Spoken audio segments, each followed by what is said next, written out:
Hello and welcome to my video about ancient coins of Roman Emperor Nero.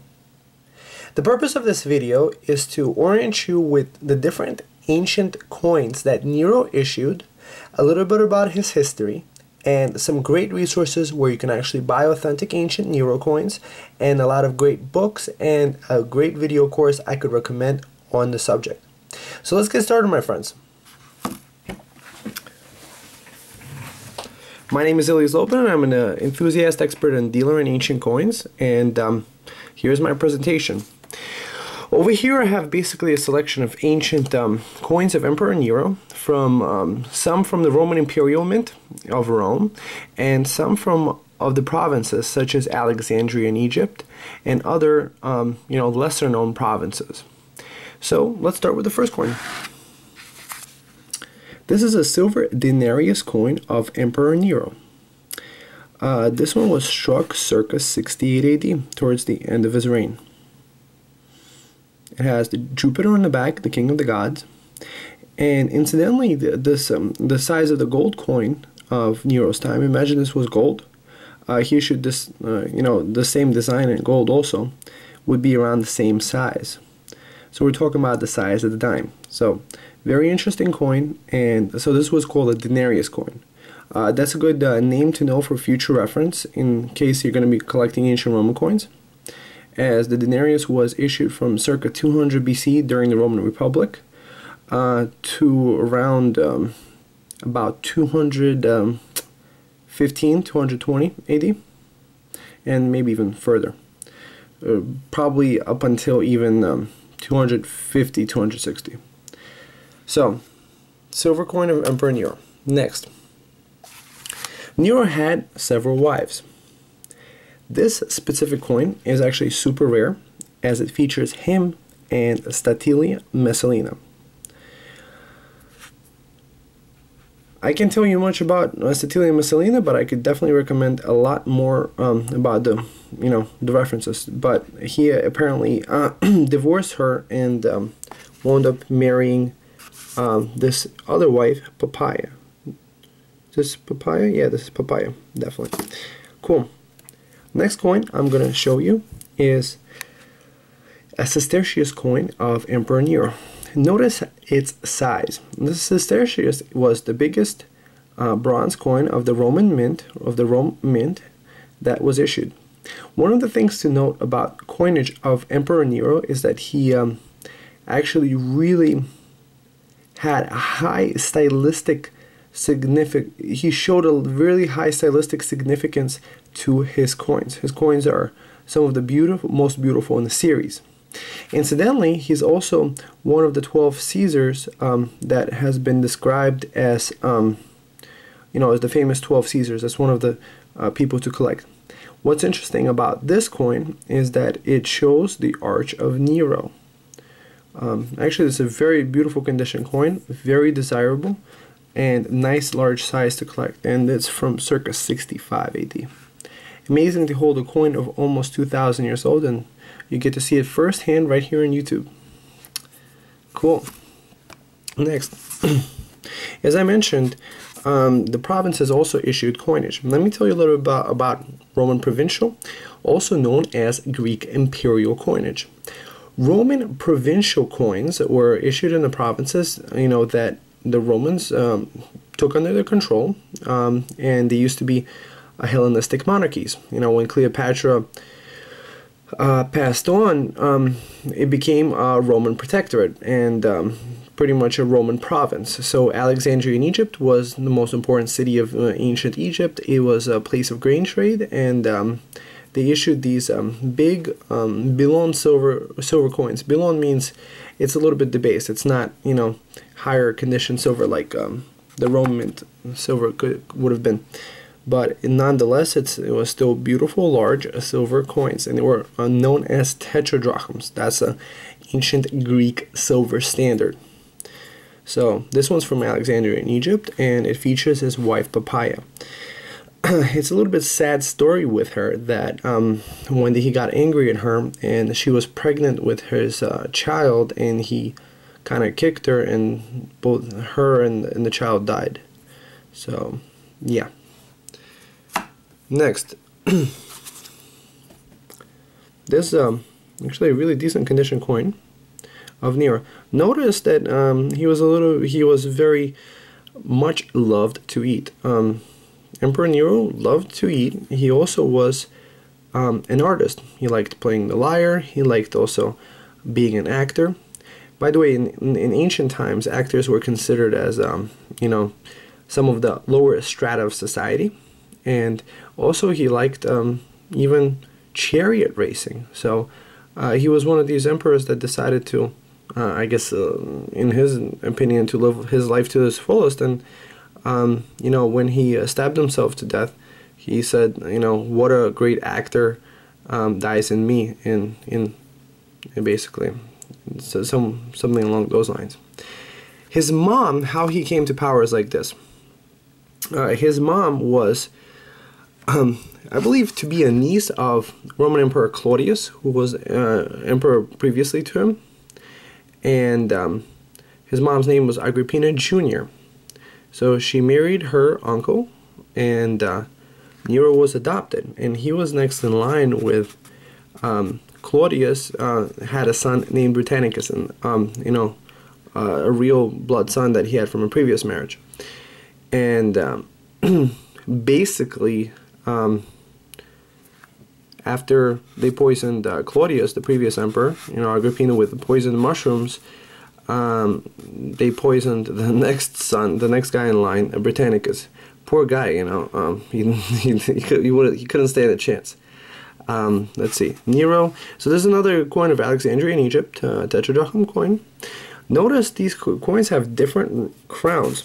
You see, he has the laureate crown over here.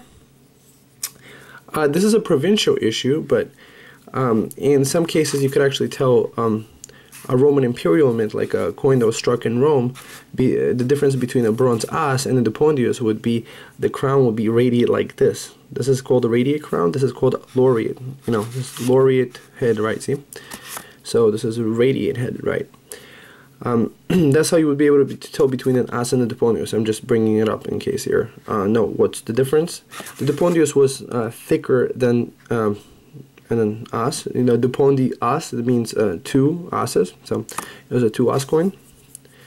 And somehow the asses traded up to the bigger bronze coin. And I think about 20 of these may have equaled one of these.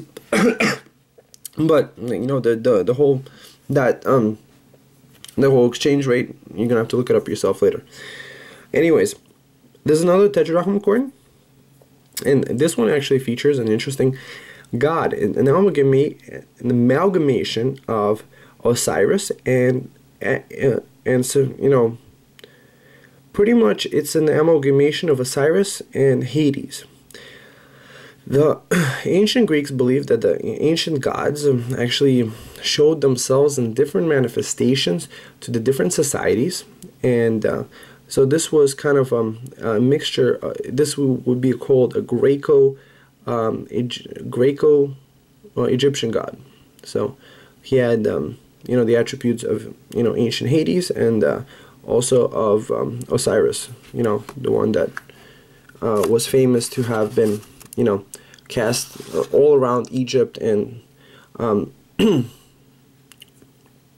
and Isis wound up finding his parts and putting them together.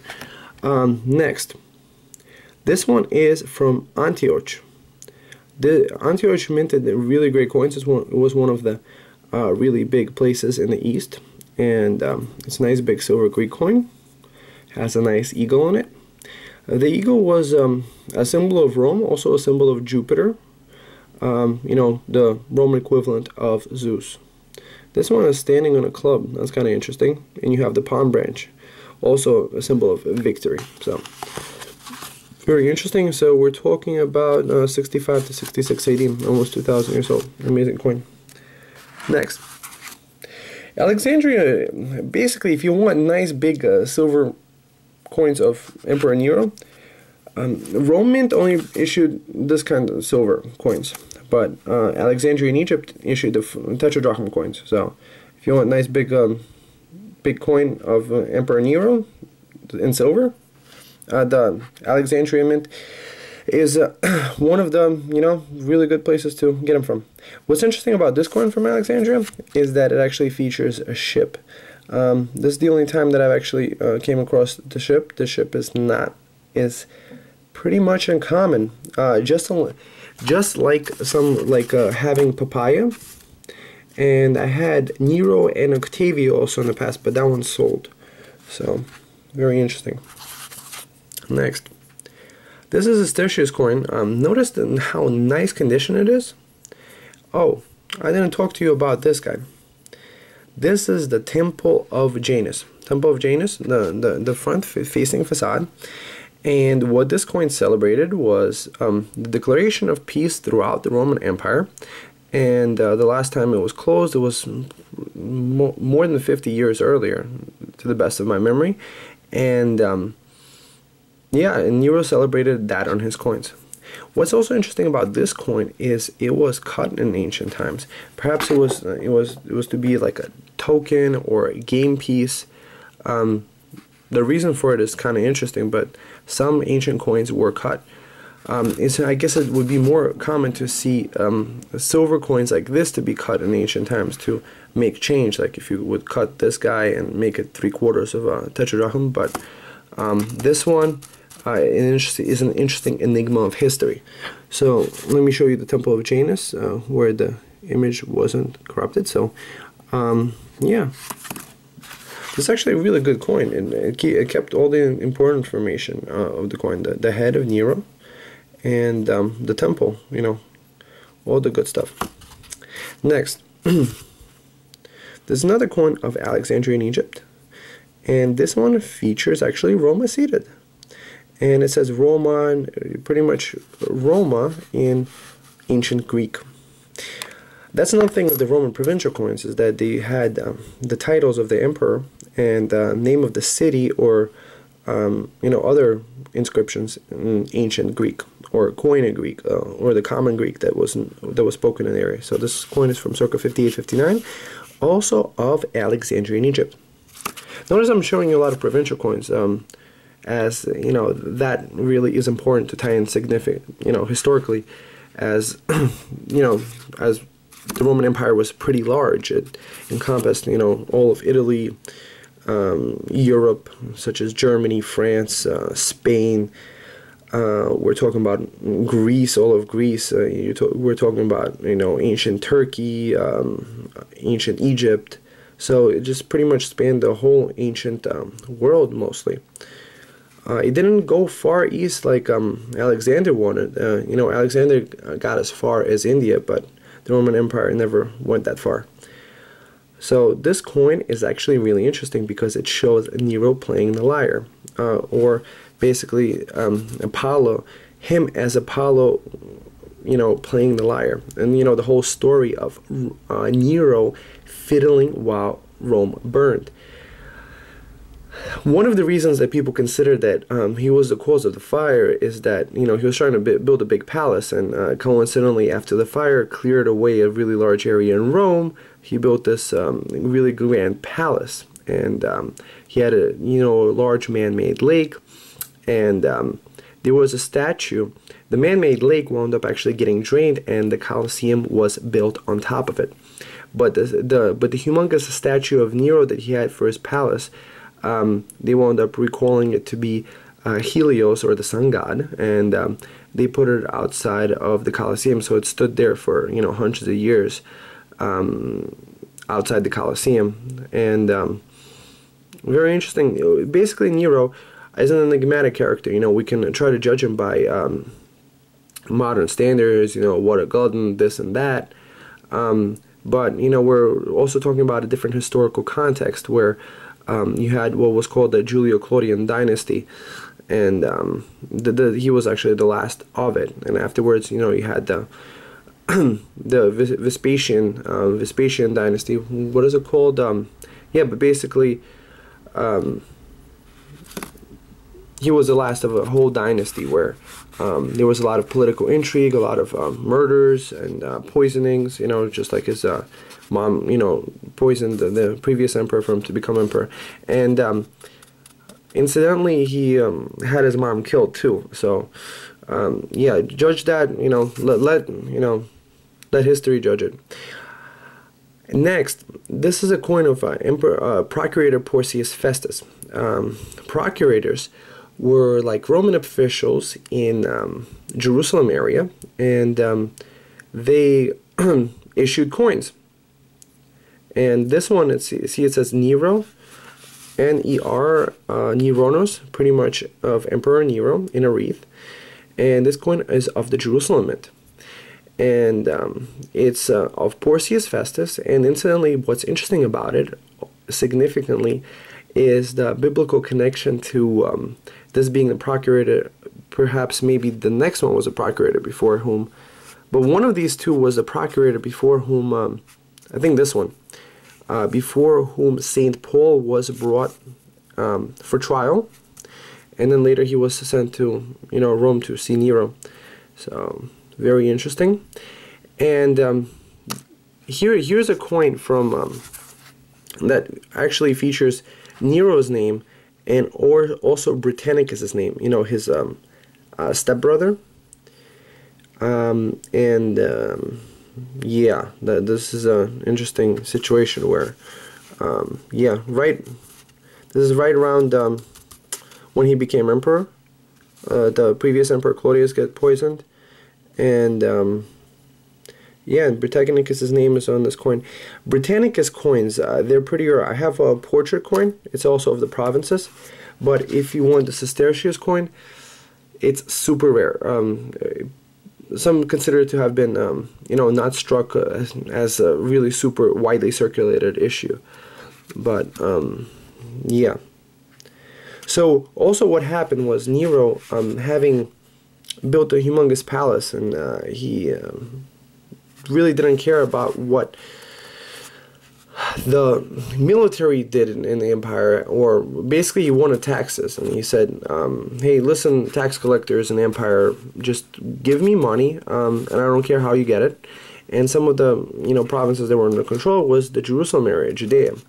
And incidentally, it was under Nero that there was a lot of great revolts happening, you know, pretty much revolts, and the Jewish war started. The first Jewish-Roman war started around 67, 68 AD. And then suddenly one of the generals that went to fight that for the Roman Empire wound up becoming the next Roman emperor. He was hailed as emperor by the troops. That's what happened, was that a lot of these emperors were hailed by the troops. Right here, actually, is I have a very rare coin. It's from the civil wars right after Nero, when you didn't really have an emperor in charge, and not any specific emperor. And this coin does not have a name of any emperor. So you have a Gallic mint. So we're talking about a mint in France, and it's from the Civil War, and it has Fides Exercitum, and yeah, very interesting period. Incidentally, 68-69 AD was a time of 4 emperors, where you had a succession of Otto, Vitellius, Galba, and then finally Vespasian, who became a ruler for a long time. And so this is a super rare coin. This is a very interesting subject to study on its own. I'm glad you guys enjoyed the actual historical coins. But now let me give you guys a little bit more information in regards to these historical coins. If you're a complete beginner, there's a book for about like 20 bucks. This is called Ancient Coin Collecting 3. It's linked to in the article below this video. Just click the link below this video, and it's going to take you to the article, and you can just, you know, see it, the best place to buy it. And Wayne G. Sales, that's the author.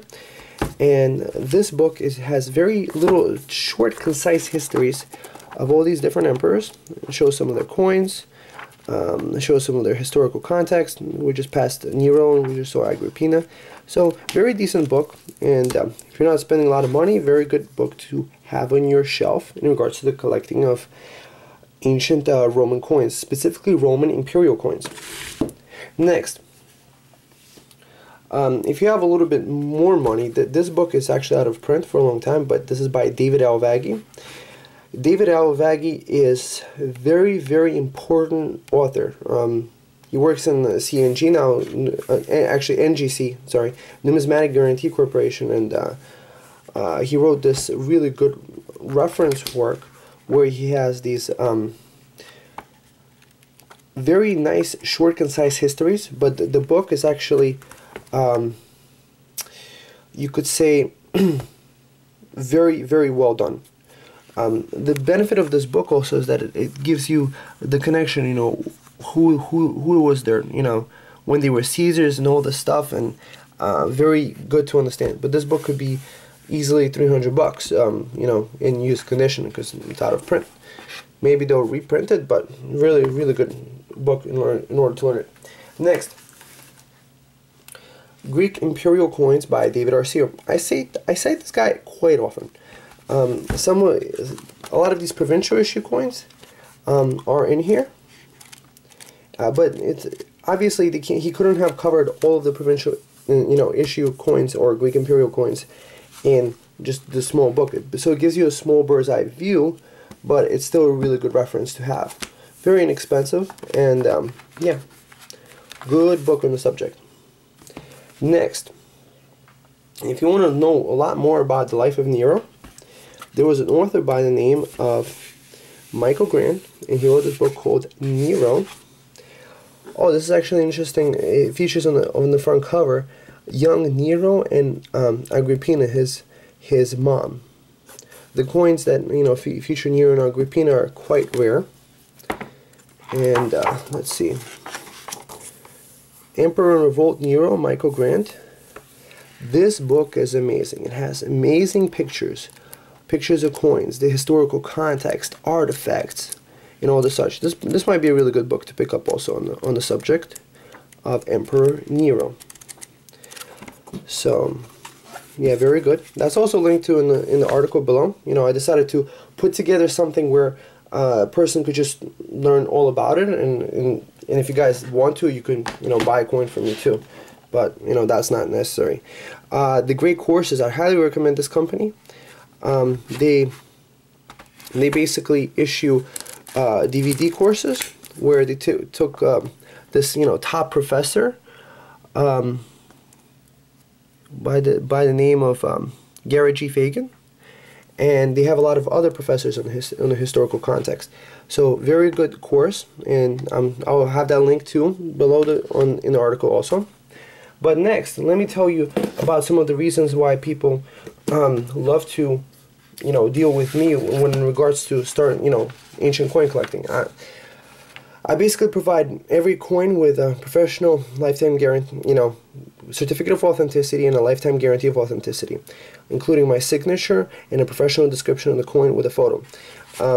This allows you to have actually a very good presentation piece, whether you're collecting as an investment, as an heirloom, and if you want to resell something, if it has a, you know, a professional signature and a professional presentation, somebody might actually, you know, see a lot more value in the coin than if you just try to sell the coin by itself like this. One of the challenges some people have is that they get the coin from someone, but it's in a little baggie without a description like this. So included is a little tag, you know, that I issued professionally, you know, with a number that matches the certificate. So that's also really cool because you could keep the coin in one place and the certificate on your bookshelf in a binder and things like that. I also have a selection of over 14,000 coins. I'm an eBay power seller, have a 30-day money-back guarantee, and of course a lifetime guarantee of authenticity. So I'm looking forward to dealing with you soon. Check out the article below or the link to my store below. Whichever one you want to do is great, and I'm happy you enjoyed this video, and I'm looking forward to dealing with you. Bye bye.